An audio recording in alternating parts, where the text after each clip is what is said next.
Selamat pagi, selamat hari Minggu Jemaat Every Nation Makassar dimanapun Bapak Ibu Saudara berada. Apa kabarnya? Saya percaya bahwa kita semua berada dalam lindungan Tuhan yang Maha Kuasa. Kami juga menyambut Bapak Ibu Saudara, Saudari yang baru pertama kali bergabung dalam ibadah online kami. Jemaat Every Nation ada untuk menghormati Allah dan menjadikan murid. Mari kita siapkan hati kita akan memuji dan menyembah Dia. Firman Tuhan mengatakan di Mazmur 150 ayat 1-6. Haleluya, pujilah Allah di tempat kudusnya.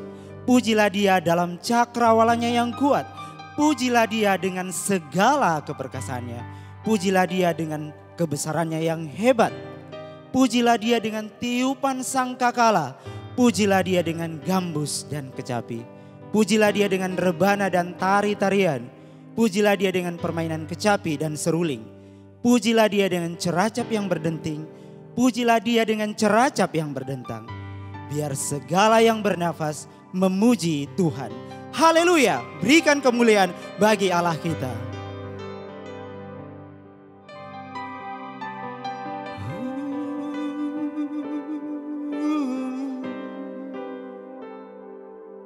Kami sembahkan.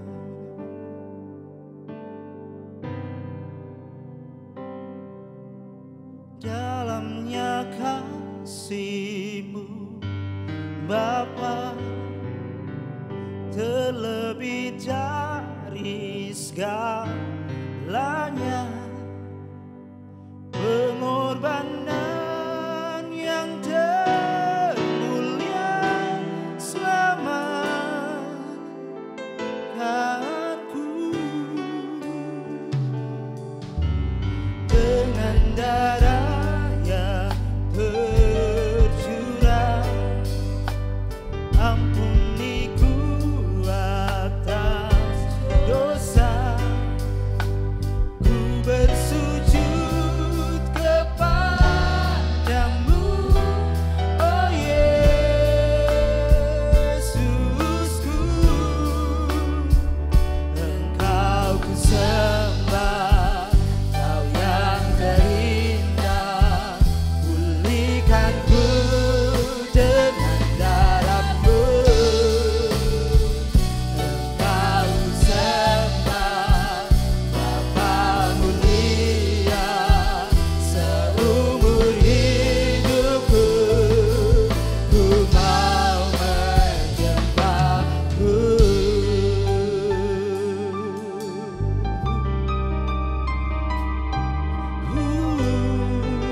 terjun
ku sembah,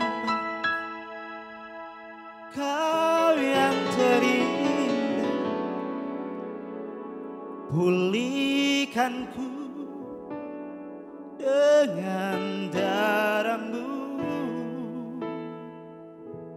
Engkau ku sembah, Bapa mulia, seumur hidupku, seumur hidupku,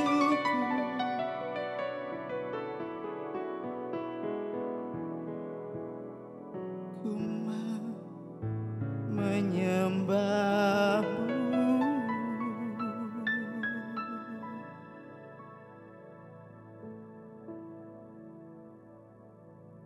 Kami sembah Engkau Tuhan. Kami muliakan nama-Mu.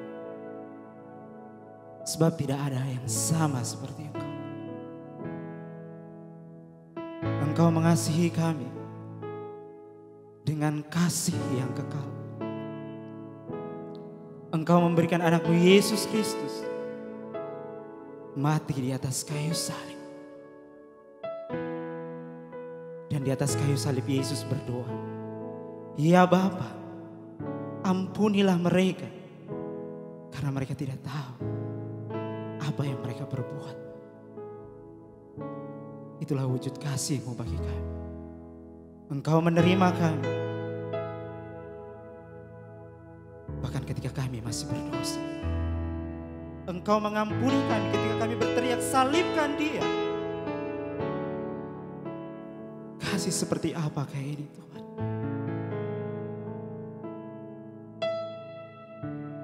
Person love you do not find, 1,000 million crucified, screams and sin, I'll feel your mind. You look upon me with delight. From throne to cross you came to die. Ooh, a crown for thorns to bring you life. With every nail I'll feel your light. You look upon me with delight. Oh, what love, how can it be? From that cross you look at me.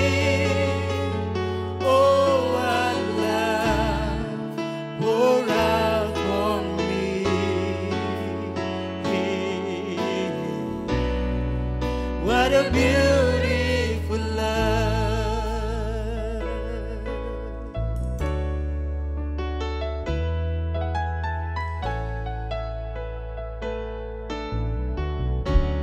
Dead your way to glorious life, and this away to chase their night. Oh, the sons and daughters in your eyes, you look upon us with delight. Oh, what love, how can it be? From the cross, that cross, you look at me. Oh, what love pour out for me. Hey, what a beautiful love. Oh, what love, how can it be? From that cross, you look at me. Oh, what love pour out for me. Oh,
cross, you look at me. Oh, what love poured out for me. Oh, what a beautiful love. Oh, what love.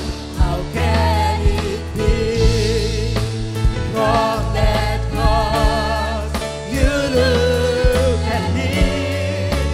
Oh, what love poured out for me. Oh, what a beauty. Oh, what love. Oh, what love. How can it be? From the cross, that cross, you look at me. Oh, what love poured out for me. Oh, what a beautiful love. What a beautiful love. What a beautiful love.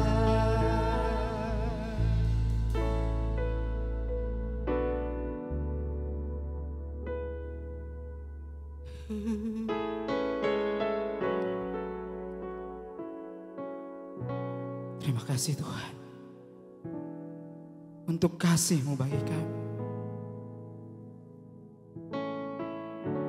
Engkau mati di atas kayu salib untuk menebus kami, manusia yang berdosa, manusia yang seharusnya dimurkai. Terima kasih Tuhan. Kasih seperti apakah ini? Engkau mengasihi kami, bahkan ketika kami masih berdosa, bahkan ketika kami masih memusuhi Engkau. Oh,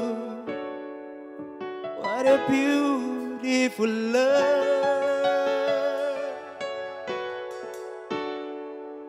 What a beautiful love.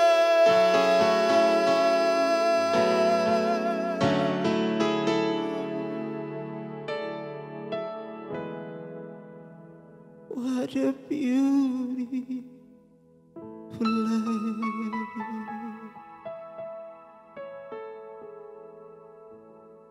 Terima kasih Tuhan untuk kasih-Mu yang begitu indah. Dan sama seperti Engkau mengasihi kami dengan kasih yang kekal. Ajar kami Tuhan untuk mengasihi sesama kami.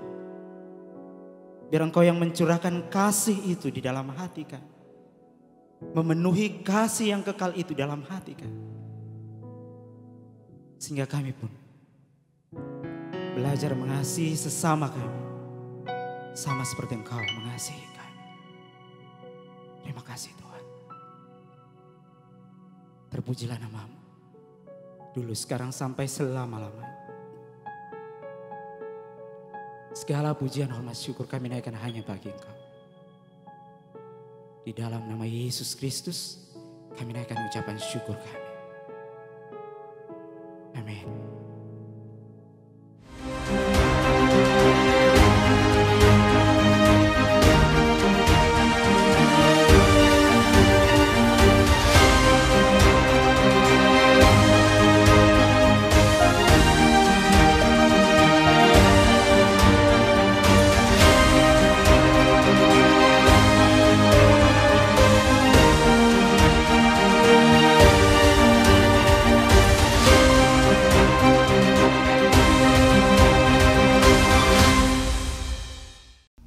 Haleluya. Tuhan kita adalah Allah yang baik, Dia Allah yang luar biasa.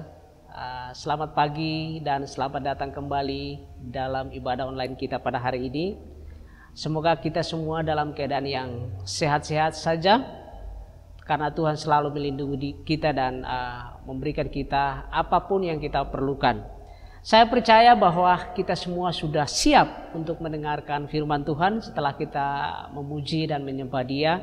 Saya percaya hari ini kita siap untuk mendengarkan firman Tuhan. Dan firman Tuhan hari ini berasal dari Matius pasal 16 ayat yang ke-13 sampai dengan ayat yang ke-19. Dan untuk menghormati firman Tuhan, saya mengajak Bapak Ibu Saudara-saudara sekalian, mari kita membaca bersama-sama dari ayat kita dari Matius pasal 16 ayat 13 sampai dengan ayatnya yang ke-19. Saya akan membaca di sini dan Bapak Ibu boleh membaca di rumah. Matius 16 ayat 13 sampai dengan ayat 19. Setelah Yesus tiba di Kaisarea Filipi, ia bertanya kepada murid-muridnya, "Kata orang, siapakah anak manusia itu?" Jawab mereka, ada yang mengatakan Yohanes Pembaptis, ada juga yang mengatakan Elia, dan ada pula yang mengatakan Yeremia atau salah seorang dari para nabi. Lalu Yesus bertanya kepada mereka, "Tetapi apa katamu, siapakah aku ini?" Maka jawab Simon Petrus, "Engkau adalah Mesias, anak Allah yang hidup." Kata Yesus kepadanya, "Berbahagialah engkau Simon bin Yunus, sebab bukan manusia mengatakan itu kepadamu, melainkan Bapa-Ku yang di sorga.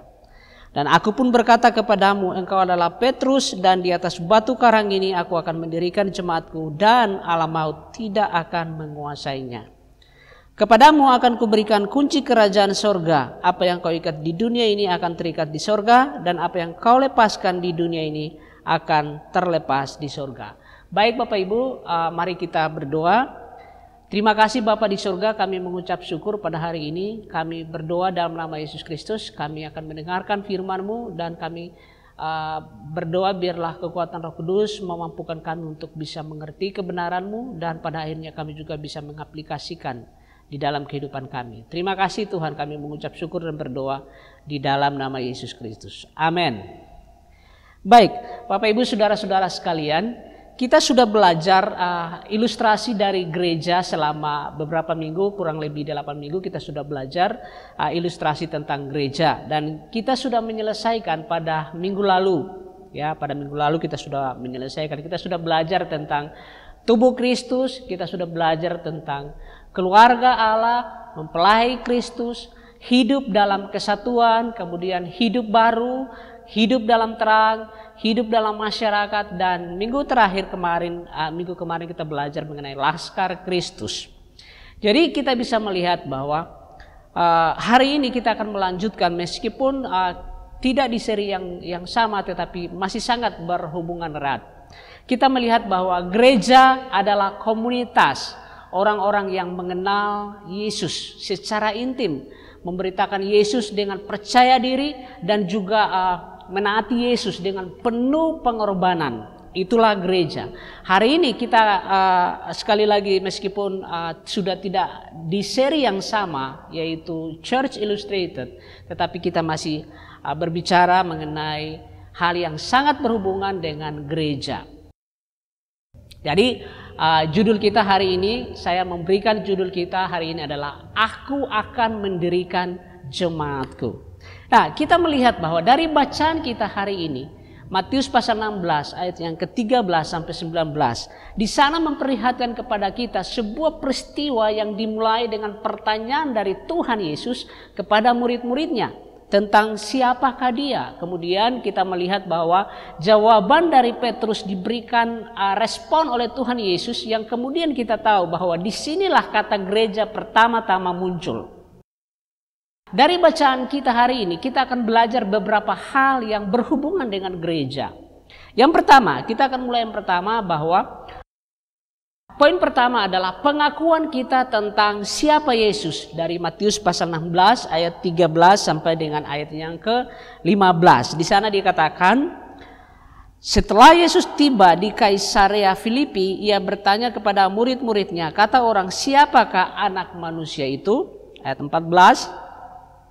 Jawab mereka, ada yang mengatakan Yohanes Pembaptis, ada juga yang mengatakan Elia, dan ada pula yang mengatakan Yeremia atau salah seorang dari para nabi. Kita bisa melihat bahwa mungkin kebanyakan orang mungkin akan melihat Yesus itu sebagai Yohanes Pembaptis, mungkin ada yang melihat Yesus adalah seperti Elia, mungkin juga ada yang melihat Yesus seperti Yeremia atau salah seorang dari para nabi dikatakan. Artinya Yesus hanyalah seorang nabi yang sama dengan nabi-nabi yang lain.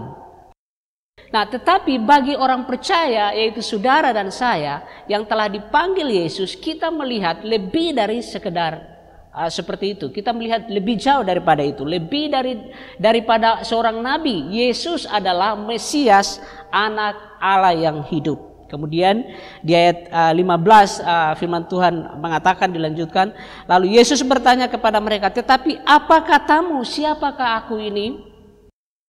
Ini adalah pertanyaan penting saudara di dalam kehidupan kita. Gereja dimulai dengan sebuah pengakuan kita terhadap Yesus. Ya, kita melihat di ayat 16 dikatakan di situ, maka jawab Simon Petrus, engkau adalah Mesias, anak Allah yang hidup. Ya, kita bisa melihat bahwa Mesias atau Kristos dalam kata Yunani yang kita biasa sebut dengan Kristus atau Masiak dalam kata Ibrani itu artinya penyelamat. Yesus adalah penyelamat. Dialah Mesias, anak Allah yang hidup yang menyelamatkan dunia ini. Firman Tuhan mengatakan di dalam Yohanes pasal 3 ayat 17 dikatakan seperti ini. Sebab Allah mengutus anaknya ke dalam dunia bukan untuk menghakimi dunia, melainkan untuk menyelamatkannya oleh Dia. Bapak Ibu saudara-saudara, apakah kita sekarang ini mengakui bahwa keselamatan kita hanya di dalam Yesus dan hanya melalui Dia? Itu penting di dalam kehidupan kita. Bapak Ibu saudara-saudara sekalian, ketika kita masih mengandalkan hal lain di luar daripada Yesus sebagai keselamatan kita, kita sebenarnya belum mengakui Yesus adalah Mesias, anak Allah yang hidup. Pengakuan kita terhadap Yesus sebagai Mesias dan anak Allah bukanlah pengakuan dalam perkataan saja, dalam kita mengatakan, kita ucapkan, tetapi juga dalam semua aspek kehidupan kita. Kita harus mengakui Dia adalah Mesias dan anak Allah. Kita tahu bahwa keselamatan tidak diperoleh, tidak berasal dari perbuatan baik kita, dan juga bukan dari hukum Taurat. Meskipun kita tahu bahwa hukum Taurat itu baik dan benar adanya, tetapi keselamatan yang kita tahu hanya datang melalui Yesus Kristus. Dialah Mesias, anak Allah yang hidup. Bapak Ibu saudara-saudara sekalian, gereja diawali dengan sebuah pengakuan Yesus adalah Mesias, anak Allah. Itu gereja. Ini bukan berarti bahwa pengakuan kita itu akan melahirkan sebuah gereja, bukan. Pengakuan ini merupakan suatu bukti pengenalan yang dianugerahkan Allah kepada setiap orang yang percaya, setiap orang yang terpanggil di dalam Kristus. Pengakuan itu berasal dari Allah. Di ayat 17 firman Tuhan mengatakan, kata Yesus kepadanya, berbahagialah engkau Simon bin Yunus, sebab bukan manusia yang menyatakan itu kepadamu, melainkan Bapa-Ku yang di sorga. Kita tidak boleh lupa bahwa kasih karunia Allah adalah satu-satunya cara agar setiap orang itu bisa melihat dan mengakui keindahan daripada Kristus. Itu hanya karena anugerah Allah, hanya karena kasih karunia Allah. Setiap orang bisa melihat Yesus begitu indah, begitu mulia. Yesus berkata di dalam Yohanes pasal 6 ayat yang ke-44. Yesus mengatakan seperti ini, tidak ada seorang pun yang dapat datang kepadaku jikalau ia tidak ditarik oleh Bapa yang mengutus aku, dan ia akan kubangkitkan pada akhir zaman. Saudara-saudara yang kekasih, sesungguhnya kita semua buta, sama seperti orang Farisi, sama seperti orang Saduki. Kita semua menyukai yang namanya kegelapan. Di dalam Yohanes 3 ayat 19.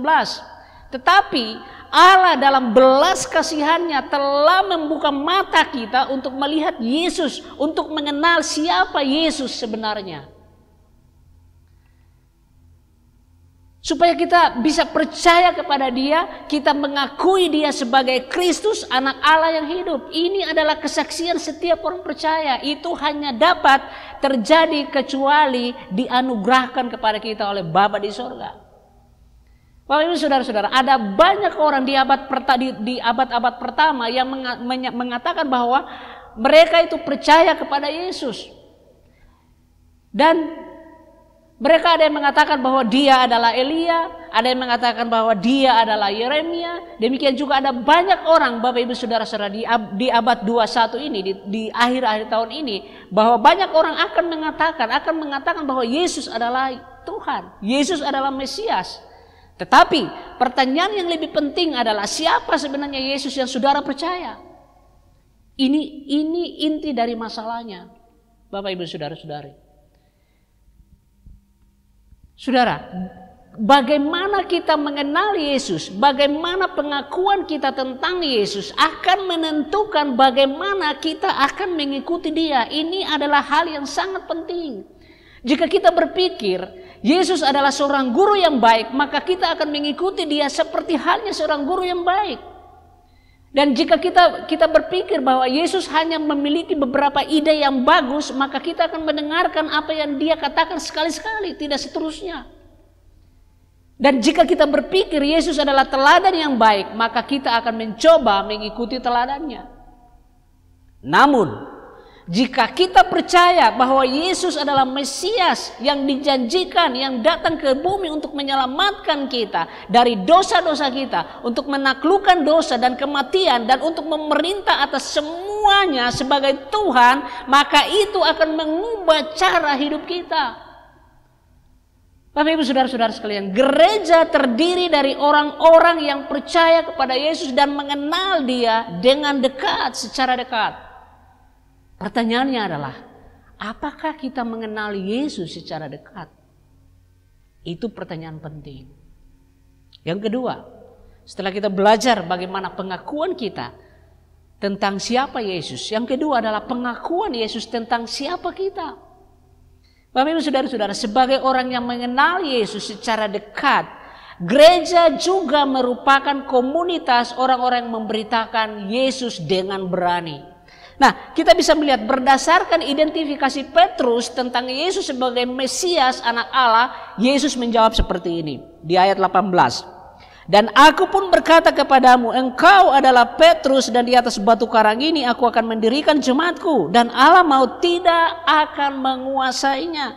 Dia katakan engkau adalah Petrus, artinya Petrus adalah rasul pertama yang membuat pernyataan identitas Kristus ini. Dan dia adalah rasul yang di atasnya banyak fondasi gereja akan dibangun mulai dari Kisah Para Rasul 2 kita bisa lihat.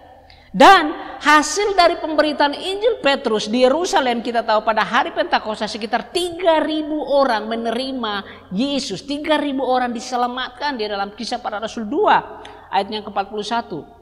Dan kemudian selanjutnya Tuhan Yesus mengatakan di situ bahwa masih di ayat 18, dan aku pun berkata kepadamu engkau adalah Petrus, dan di atas batu karang ini aku akan mendirikan jemaatku. Yesus kemudian melanjutkan seperti itu, bahwa aku akan mendirikan jemaatku. Kita melihat disinilah penyebutan pertama tentang gereja. Dalam kata Yunani adalah eklesia. Engkau adalah Petrus, dan di atas batu karang ini aku akan mendirikan gerejaku. Kata gereja ini adalah eklesia dalam bahasa aslinya. Yesus menggunakan kata ini untuk merujuk pada kumpulan orang-orang yang mengikuti Dia sebagai murid Kristus. Dan kemudian kita lihat dilanjutkan bahwa dikatakan bahwa aku akan mendirikan jemaatku. Aku, dikatakan situ aku. Ini berarti Dia sang Mesias, sang anak Allah dan sang juru selamat. Dialah yang membangun gereja. Gereja dibangun oleh Yesus, sang Mesias, sang anak dan sang juru selamat, bukan yang lain. Gereja tidak dibangun oleh yang lain. Gereja dibangun oleh Dia sendiri, oleh Yesus Kristus. Dia katakan aku akan membangun. Ini menegaskan, ini adalah suatu konfirmasi yang sangat tegas kepada kita akan keberhasilan sebuah gereja. Gereja berhasil karena siapa yang membangunnya? Yaitu Yesus sendiri yang membangun gereja. Gereja akan berhasil, akan bertahan, akan kuat karena dia dibangun oleh sang penguasa jagat raya ini. Tidak ada kegagalan sebenarnya. Kemudian Tuhan Yesus melanjutkan, aku akan mendirikan jemaatku. Ini memperlihatkan kepada kita bahwa Yesus adalah inisiator dari sebuah gereja. Gereja sudah ada dalam pemikiran Yesus. Gereja sudah ada dalam rencana dan rancangan Allah. Ini juga menegaskan bahwa gereja adalah milik Dia, bukan milik yang lain. Ini juga berarti bahwa gereja itu sesuai dengan kehendak sang pembangun gereja itu, yaitu Yesus Kristus. Wow. Gereja tidak dibangun oleh manusia dan bukan milik manusia. Gereja dibangun oleh Yesus. Gereja direncanakan, gereja dirancang dan dibangun oleh Tuhan sendiri, bukan yang lain. Amen. Yang ketiga, poin ketiga kita akan belajar. Setelah kita belajar bagaimana pengakuan kita kepada Yesus, siapa Yesus. Kemudian yang kedua kita belajar bagaimana pengakuan Yesus terhadap kita. Sekarang kita akan melihat gereja seperti apa yang akan dibangun oleh Yesus Kristus. Pertama adalah gereja yang tidak dikuasai oleh alam maut. Di ayat 18 bagian B. Dan aku pun berkata kepadamu, engkau adalah Petrus, dan di atas batu karang ini aku akan mendirikan jemaatku, dan alam maut tidak akan menguasainya.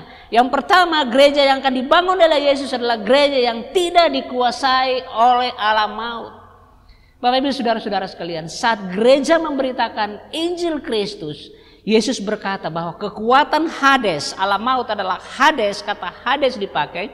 Kekuatan Hades tidak akan menguasainya. Hades ini juga diterjemahkan sebagai gerbang neraka dalam ESV. Ini adalah ungkapan Yahudi untuk kekuatan dari kematian. Tidak ada yang bisa sama sekali menggulingkan dan menghancurkan gereja. Menegaskan kepada kita seperti itu. Bapak Ibu saudara-saudara, tidak ada yang bisa menghancurkan gereja. Anggotanya mungkin dapat dianiaya, ditindas, dipenjara, dipukuli, dipenggal dan dibakar. Tetapi gereja yang sejati tidak pernah sepenuhnya akan padam. Ia akan bangkit kembali dari penderitaannya, hidup melalui api dan melalui air. Itu gereja. Bapak Ibu saudara-saudara, gereja bangkit kembali dari penderitaannya. Gereja hidup melalui api dan melalui air. Ketika dihancurkan di satu negeri, ia akan muncul di negeri yang lain. Itu gereja. Gereja sejati hidup lebih lama daripada mereka yang telah menganiaya anggota gereja. Gereja adalah landasan yang telah mematahkan banyak palu di dunia ini dan akan menghancurkan banyak palu yang lain di dunia ini. Itu gereja, ini adalah sesuatu yang powerful, yang luar biasa, yang Tuhan bangun. Dan gereja adalah semak yang sering terbakar namun tidak pernah dimakan oleh api. Itulah gereja, itulah saudara dan saya. Wow, ini hal yang sangat luar biasa di dalam hidup kita. Dan kita bersyukur kepada Tuhan kita, Yesus Kristus, yang telah memanggil kita dari kegelapan kepada terang yang ajaib. Jadi yang pertama, gereja seperti apa yang akan dibangun oleh Yesus? Yaitu gereja yang tidak dikuasai oleh alam maut. Yang kedua di ayat 19. Kepadamu akan kuberikan kunci kerajaan sorga. Apa yang kau ikat di dunia ini akan terikat di sorga. Dan apa yang kau lepaskan di dunia ini akan terlepas di sorga. Gereja memiliki otoritas Yesus dan gereja memiliki akses ke sorga di mana Kristus Yesus berada. Wow, ini hal yang sangat luar biasa. Gereja memiliki otoritas Yesus dan gereja memiliki akses ke surga. Ketika Petrus dan rasul-rasul atau pengikut Kristus yang lain memberitakan Injil, itu dilakukan di bawah otoritas Kristus, termasuk saudara dan saya. Otoritasnya untuk menyelamatkan orang berdosa dan untuk menghakimi orang berdosa. Otoritas Yesus untuk menyelamatkan berarti bahwa kita dapat mengatakan kepada siapapun di dunia ini, jika mereka berbalik dari dosa mereka dan percaya kepada Yesus sebagai juru selamat, mereka akan dibebaskan dari dosa selama-lamanya. Itu adalah jaminan berdasarkan otoritas Kristus dan firman yang kita miliki sebagai gereja. Karena itu saudara tidak main-main dengan gereja. Saudara ada di dalam satu gereja, itu tidak main-main. Tuhan yang memilih saudara. Dan pada saat yang sama juga kita juga dapat mengatakan kepada siapapun di dunia ini, jika mereka tidak berbalik dari dosa mereka dan percaya kepada Yesus sebagai juru selamat, maka mereka tetap terikat dengan dosa mereka. Itulah kunci, itulah otoritas yang Tuhan berikan kepada gereja. Karena itu perkataan kita sangat menentukan. Karena kita memiliki otoritas. Otoritas yang telah dipercayakan kepada kita sebagai gereja untuk memberitakan kabar baik. Bapak Ibu saudara-saudara sekalian, menjadi bagian dari gereja tidak hanya seperti bergabung dalam sebuah klub sepak bola. Tidak. Tetapi itu adalah satu pengakuan yang sangat penting dalam hidup kita. Gereja berbicara dengan otoritas Kristus. Mari kita berdoa. Bapa di surga, kami mengucap syukur. Terima kasih untuk hari ini. Segala pujian dan hormat kami berikan bagi Engkau. Engkau memberikan kami otoritas yang begitu luar biasa ketika kami mengakui Engkau adalah Mesias. Engkau adalah anak Allah. Engkau memberikan kami suatu kunci kerajaan sorga. Engkau mengatakan bahwa aku akan mendirikan jemaat, aku akan mendirikan gerejaku, dan Allah maut tidak menguasainya. Kepadamu akan kuberikan kunci kerajaan sorga. Apa yang kau ikat di bumi ini akan terikat di sorga. Apa yang kau lepaskan di bumi ini akan terlepas di sorga. Wow, kami bersyukur Tuhan atas otoritas yang kau berikan kepada kami, agar kami bisa memberitakan Injil kepada siapapun di dunia ini. Kami bersyukur untuk hari ini. Segala pujian, segala hormat kami berikan bagi Engkau. Biarlah Engkau meteraikan kebenaran-Mu dalam hidup kami sebagai orang-orang yang terpanggil sebagai gereja-Mu Tuhan. Terima kasih Tuhan, kami sangat bersyukur atas panggilan-Mu dan anugerah-Mu, kasih karunia-Mu yang Kau berikan kepada kami. Kami bersyukur dan berdoa di dalam nama Yesus Kristus. Amin. Baik Bapak Ibu saudara-saudara sekalian, kita akan memberikan persembahan, dan saya percaya kita sebagai gereja yang mengakui Yesus adalah Mesias dan anak Allah, kita diberikan mandat, kita diberikan otoritas untuk memberitakan firman Tuhan, untuk memberitakan Injil. Dan untuk itu saya mengajak kita semua dalam pemberitaan ini. Kita tahu bahwa ini adalah proyek terbesar Tuhan di dalam kehidupan kita, bagaimana kita memberitakan Injil. Dan saya percaya bahwa ketika proyek ini, kita terlibat di dalam proyek ini, Tuhan yang akan menyediakan. Karena itu mari kita mengambil bagian dalam misi ini untuk memberitakan Injil. Kita perlu dukungan, kita perlu support dalam pemberitaan Injil kita.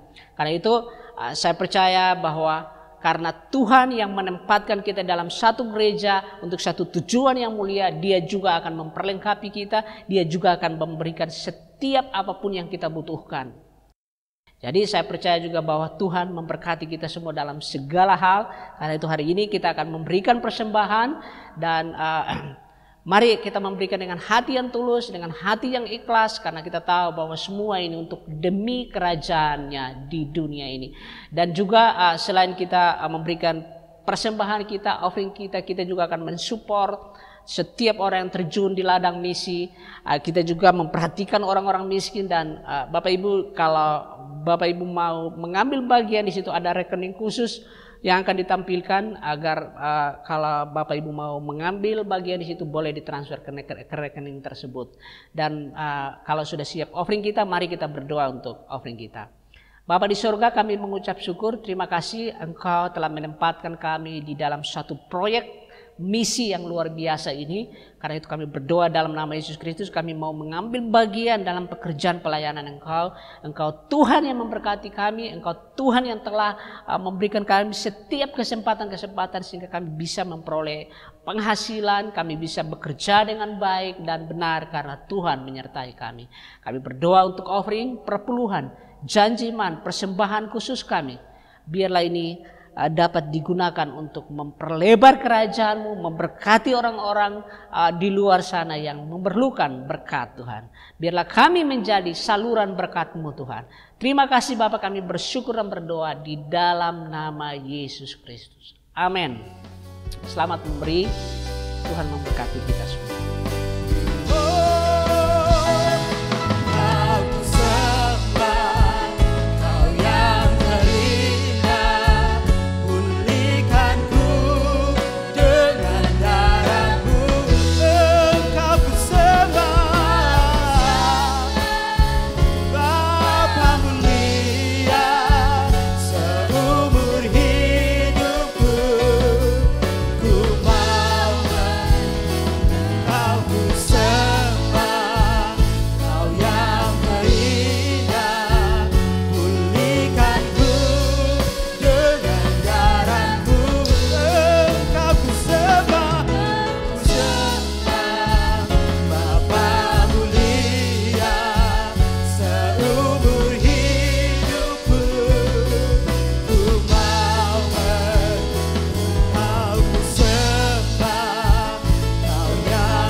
Baik Bapak Ibu Saudara-saudara sekalian, kita akan menerima berkat. Berkat dari Allah Abraham, Allah Ishak, dan Allah Yakub. Dan oleh pertolongan Roh Kudus kiranya menyertai kita hari ini, seterusnya, dan sampai selama-lamanya. Di dalam nama Yesus Kristus. Amin. Baik Bapak Ibu Saudara-saudara sekalian, ibadah kita telah selesai. Selamat bertemu kembali di minggu berikut. Selamat hari Minggu. Tuhan memberkati kita semua.